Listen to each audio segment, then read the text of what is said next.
Hello and welcome. I'm Pip Tomson and you are watching W News, broadcasting live from the Al Arabiya headquarters. These are our top stories. Putin threatens to target so-called decision-making centres in Kyiv with new Oreshnik missiles as the city suffers energy blackouts after an overnight attack. Pointing the finger, Hezbollah and Israel accuse one another of violating the ceasefire, which came into effect just yesterday. And a genuine Mexican standoff. The country's president denies agreeing with Donald Trump over migration plans at the US border.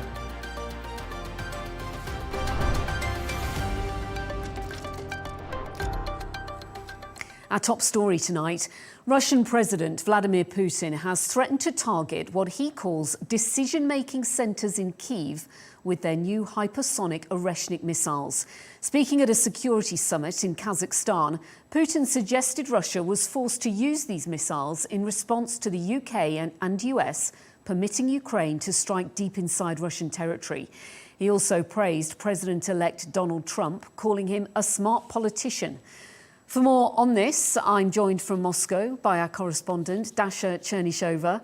Hello to you, Dasha. Thanks for talking to me. Dasha, what did you make then of Putin's praise of Donald Trump, and is it genuine?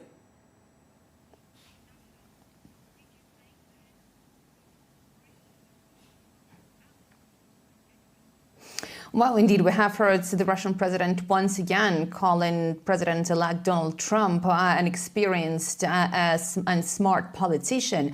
The Russian president has said he was astounded by how Trump reacted to all of the attempts of the assassination. He said that was very strong and he was genuinely surprised by how Trump has been reacting to that. He also has said that there have been disgusting, as he described those, attacks against the family of Donald Trump, and he said that he believes that Donald Trump is still in danger. He said, though, that he expected Donald Trump to be smart enough and to take all the precaution measures.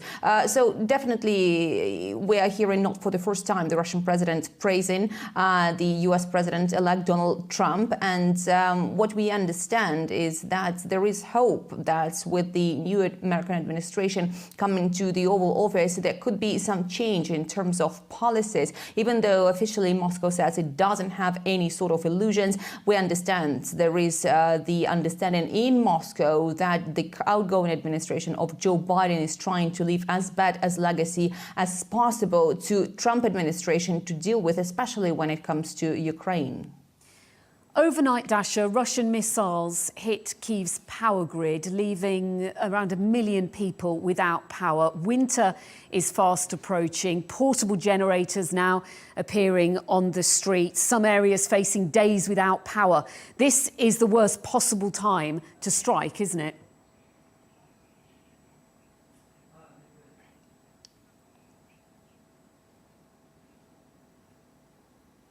Well, we understand from what the Russian side is saying that that was the strike against the military facilities of Ukraine, the military-industrial complex. And obviously, with the winter conditions, anything that affects the lives of the people in terms of heating is making it even more complicated. But what we heard from the Russian side, that this was an attack against the Ukrainian military, and that was an attack in response to the use of US and UK supplied long-range missiles that have been targeting the Russian sovereign territory. So we've heard the Russian president confirming that there have been 19 missiles, over 100 drones last night that attacked the Ukrainian territory, hitting 17 targets in Ukraine.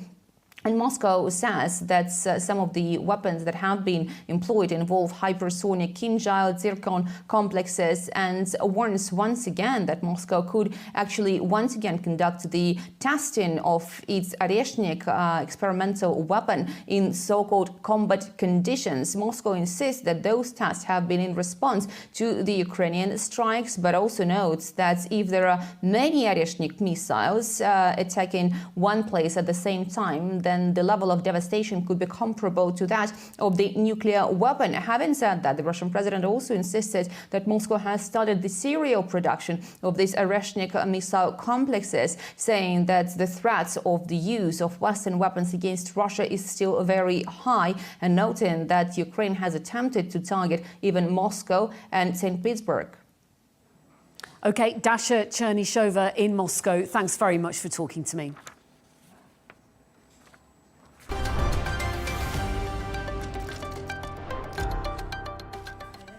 To the Middle East now, and both Hezbollah and Israel have accused one another of violating the ceasefire just one day after it came into effect.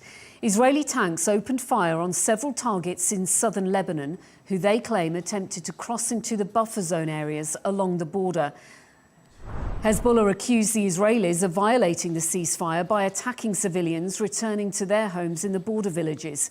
Here's a reminder of what Israeli Prime Minister Benjamin Netanyahu said during the ceasefire announcement.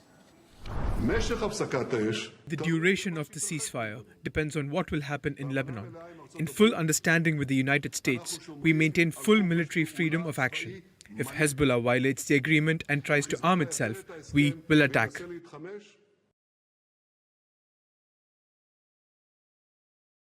The duration of the ceasefire depends on what will happen in Lebanon. In full understanding with the United States, we maintain full military freedom of action. If Hezbollah violates the agreement and tries to arm itself, we will attack. For more on this, I'm joined from Tel Aviv by our correspondent, Sarah Coates. Hello to you, Sarah. Israel's military says it has fired on suspects. Hezbollah is vowing to continue its resistance. We're only hours into this ceasefire and already it looks very shaky. What's your assessment?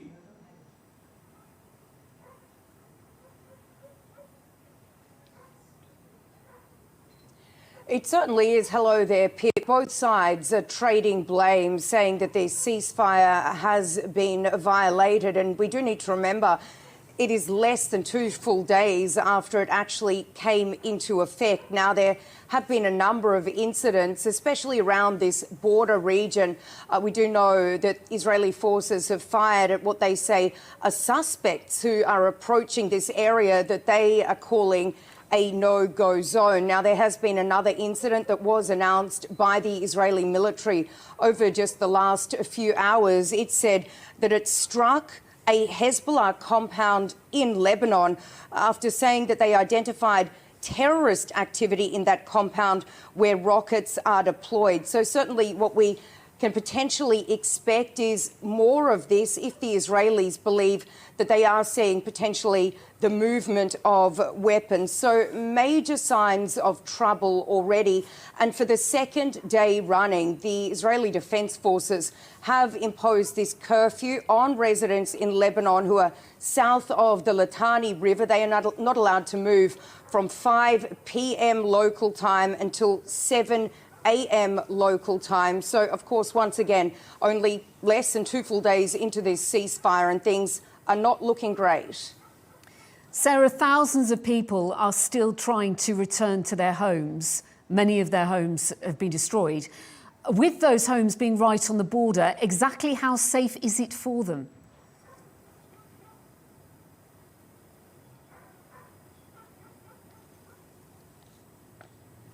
Yeah, that is exactly right. We are talking here about around 1 million people who have been displaced. They've been displaced for a couple of months now, and they just want to go home. Now, we do need to remember once again that these Israeli forces, they are still stationed down in these southern regions on this border area. And this is why the Israeli military has put out these statements telling people not to move around, not to go there, not to go back home, saying it is simply not safe enough to do so. Now, the Lebanese military has already begun deploying to this southern region, but it is very unclear as to how many days, potentially weeks, it may actually take for the Israeli forces to withdraw from this southern area. But really, for these people who've been displaced for just so long from these villages, they want to go home. And for the people that have already made it there, a lot of these people have been saying that they don't have much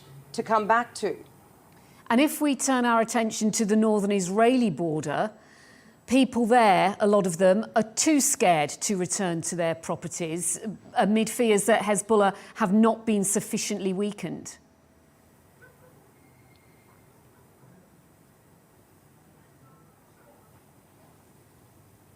You're certainly right, Pip. There really is not a lot of trust in the Israeli government. I've spent quite a lot of time up in these northern areas over the past few months, and most of the people there that I've spoken to have told me exactly that. They think they have to fend for themselves. They can't trust anyone but themselves.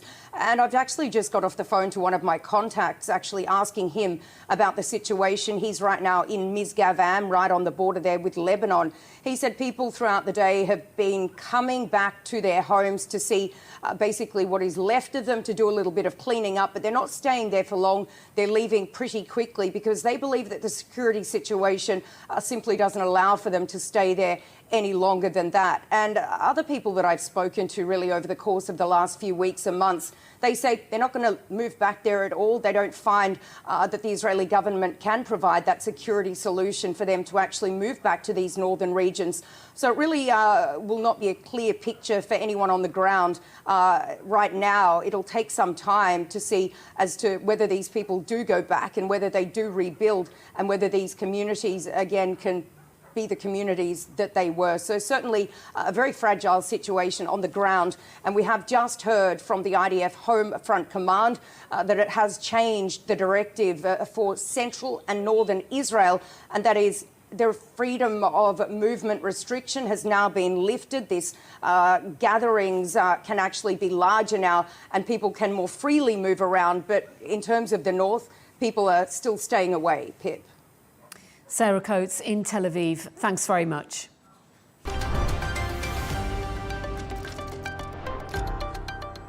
Let's take a look at some of the other stories making headlines today. Former British soldier Daniel Khalif, who escaped from Wandsworth prison by clinging to the underside of a prison van, has been found guilty of spying for Iran. The court heard that during the nationwide manhunt in September last year, Khalif communicated with his handlers. The former Lance Corporal claimed he wanted to be a double agent when he joined the army aged 16. Australia has become the first country to ban under-16s from having social media accounts. The law, which comes into force in November next year, will make platforms like TikTok, Instagram and X liable for up to 50 million Australian dollars if they allow children under the age limit to possess an account. At least 27 people have died in Indonesia after flash flooding and landslides hit the island of Sumatra. Heavy rain hit the area last week, with extreme weather expected to continue until the end of the year. And a 20-year-old hiker who vanished for 5 weeks in the Rocky Mountains of British Columbia has been found alive. Sam Bonastic endured temperatures as low as -20 Celsius after being reported missing last month. Mr. Bonastic was taken to a nearby hospital to recover, where he was identified.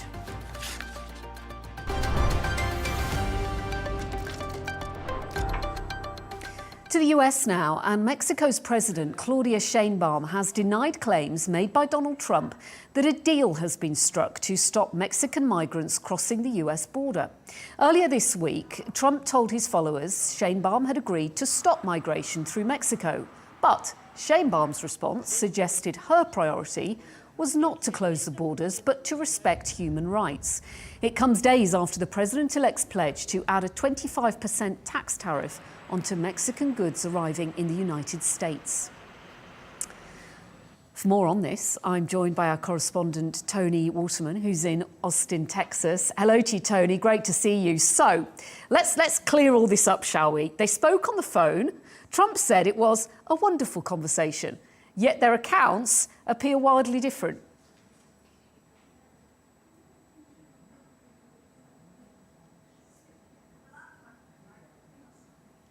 Yeah, I mean, to be fair, Shane Baum also said that it was an excellent call, but you're right. Beyond that, the details of this call just don't seem to be aligning. So in this social media post on Wednesday night, Donald Trump said that Shane Baum had agreed to immediately stop the flow of migrants to the U.S. southern border, saying that would effectively close the U.S.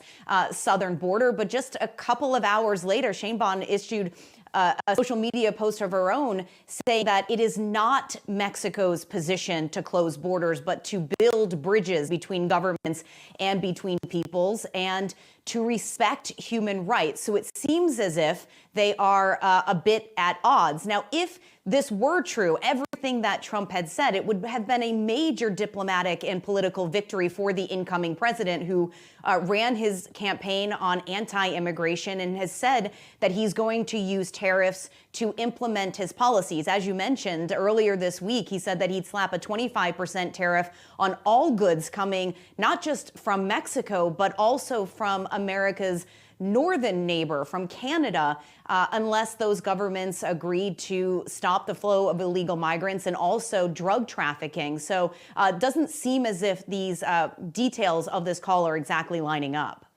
What has Mexico been doing so far to tackle migration at the US border?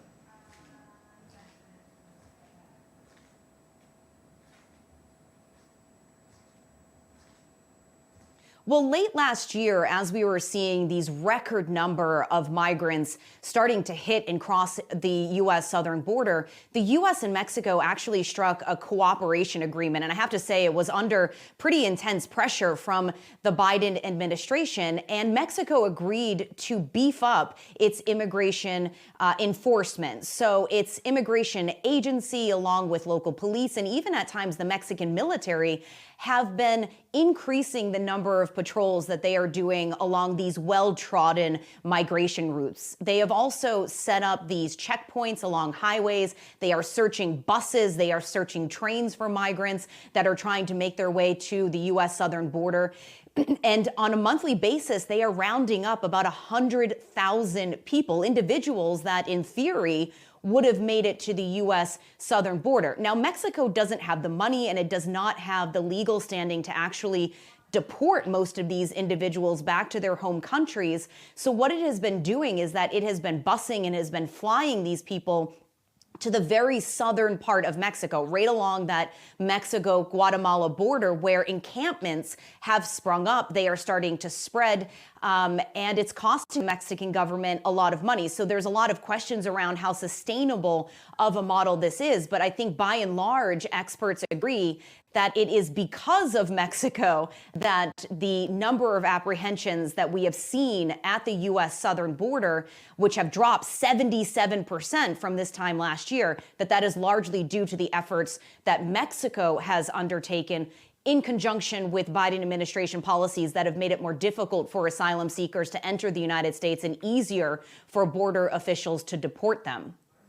Toni Waterman in Austin, Texas. Thanks very much for talking to me.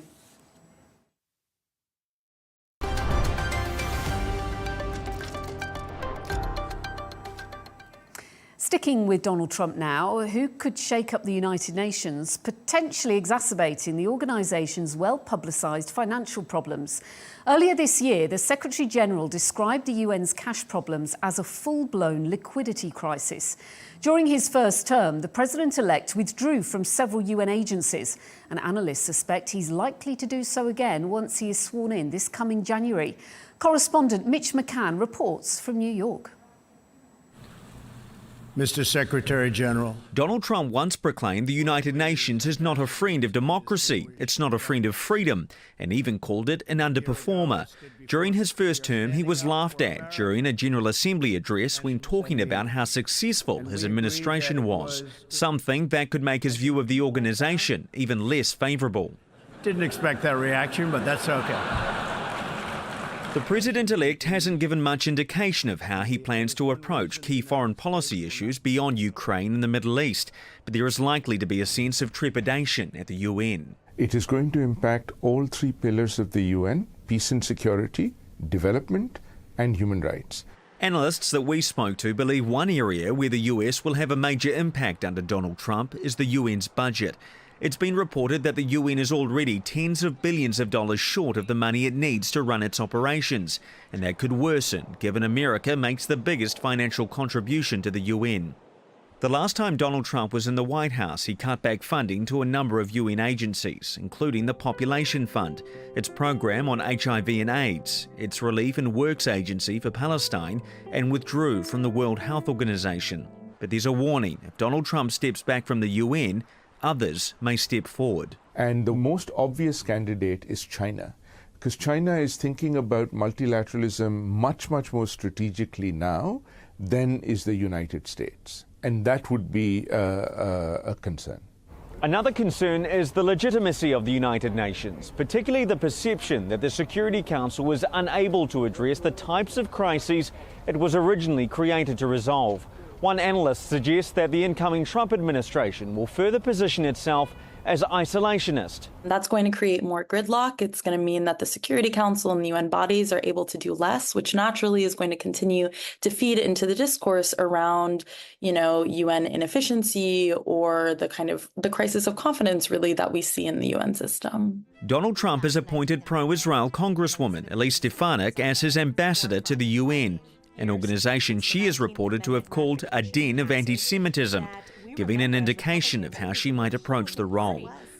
Donald Trump's second term brings a sense of unpredictability and unease, and given America's role as a global superpower, the same uncertainty hangs over the United Nations. Mitch McCann, Al Arabiya News, New York.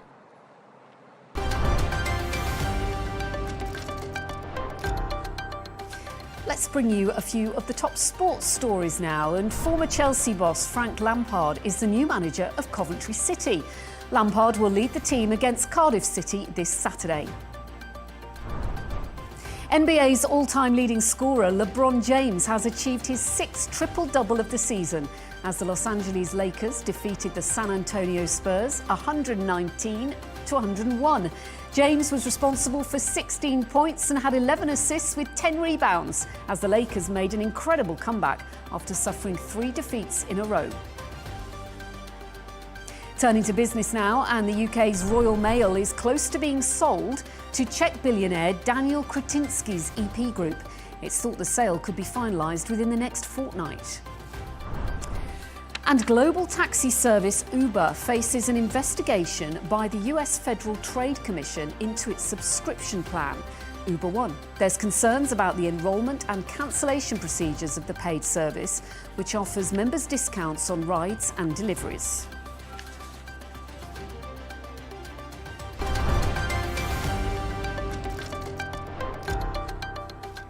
Sticking with business now, because next week, industry leaders and policymakers from around the world will attend the UN Convention to Combat Desertification COP16 in Riyadh.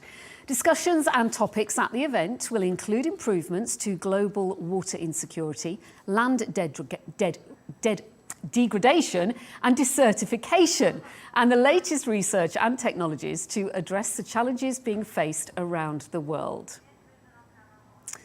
Well, for more on this, I'm joined by scientist and the Executive Managing Director of CGIAR, the world's largest global agricultural innovation network, Ismahane Elouafi, who will be attending the event. Thank you so much for coming in to talk to me.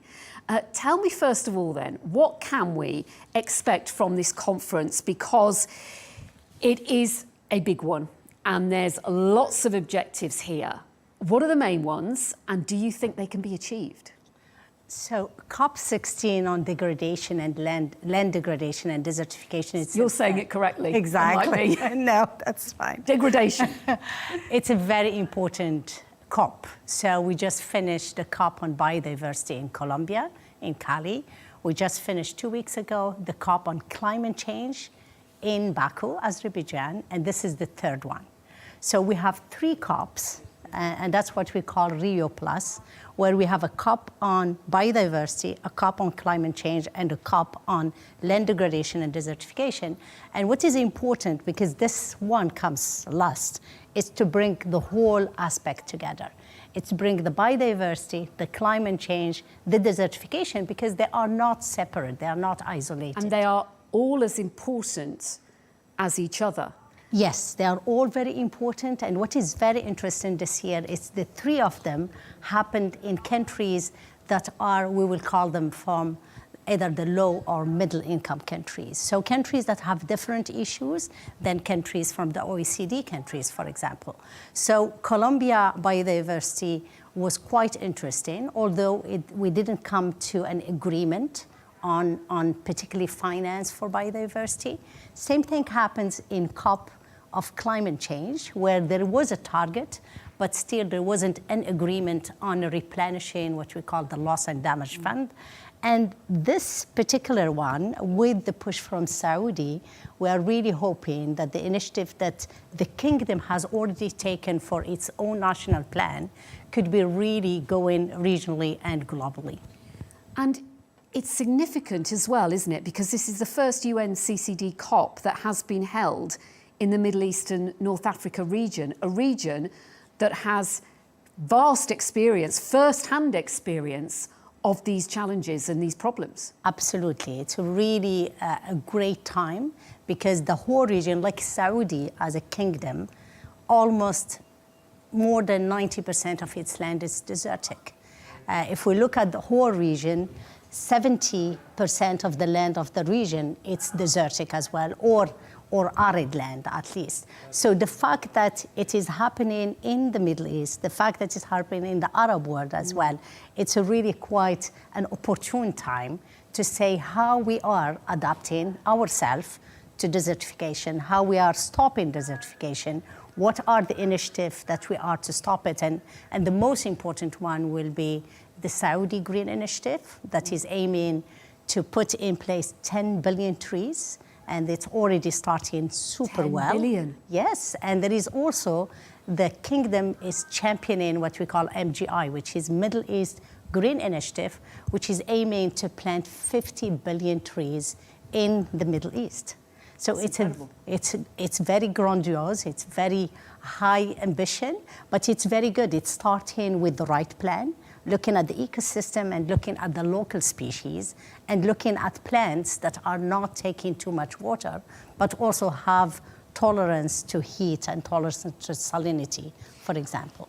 Can I ask you about something that your organisation, CGIAR, is involved in, and that's innovation in agricultural techniques. Now, what are the challenges in that area, and how can you deal with them? So CGIAR, as you said it's the largest publicly funded international agriculture science body and network. And what we do, it's creating crops, animals, and fish that are better for certain ecosystem, either tropical ecosystem, dry land, or super arid land. And we do all of this through innovation. So we are very famous for breeding and genetic innovation, but we are also very known for our new practices in terms of water management, land management, nutrient management, all of the inputs. So the CGIAR works in the region for the last, I would say, 50 years. We had a center called ICARDA based in Syria, now that has moved from Syria to Morocco, Egypt, and Jordan. But we have other centers that have been in the region, be it for barley, be it for faba bean breeding, be it for sheep and goat breeding, and so on and so forth. So what we are saying, adaptation to climate change, stopping desertification, bringing fertility back to the soil, all of this could only happen with innovation. Can I ask you about another aspect of this, which really interested me, because it was about how our fashion choices impact the soil, the impact of the fibres that we wear on the soil. And I certainly don't think enough about that. Yes, we tend to isolate things, and we tend to really to not understand nature properly. So nature, it's millions and billions of creatures living together. So there is a synergetic relationship normally between different microorganisms or species. And when, as a human being, we tend to really to separate things. We tend to put them in little boxes, whereas nature doesn't work that way. And that's where it's very important for us to understand the pathways, but also understand the interconnectedness between different things. So whatever we do here will affect the other species in the other places, or even when you look at the ocean, for example, a movement here could in few hours be on the other side of the planet. It's a whole chain. Exactly, it's a whole chain, and that's why it's very important now, nowadays, science understands it better. Science could show it to you much more. So we need really to bring awareness, and we need to invest more in science, because with everything we know very little. So we need to invest more in science to find those solutions that works better, particularly in desertic land, and to stop desertification, because the movement of desertification, it's very scary. Well, this conference in Riyadh is certainly going to help raise awareness. Thank you so much for coming in and talking to me. Really, really interesting. Thank you very much for having me. Ismahane, Elouafi.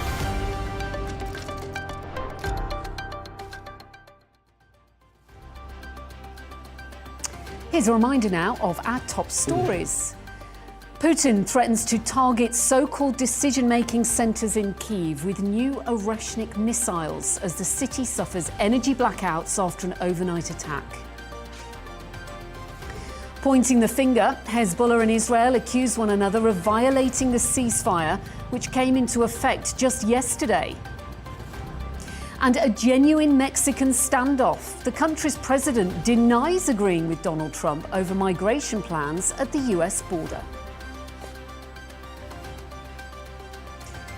And that's just about it for me on W News. Thank you for your company. Coming up next is Hadley Gamble. From all of us here, a very good night.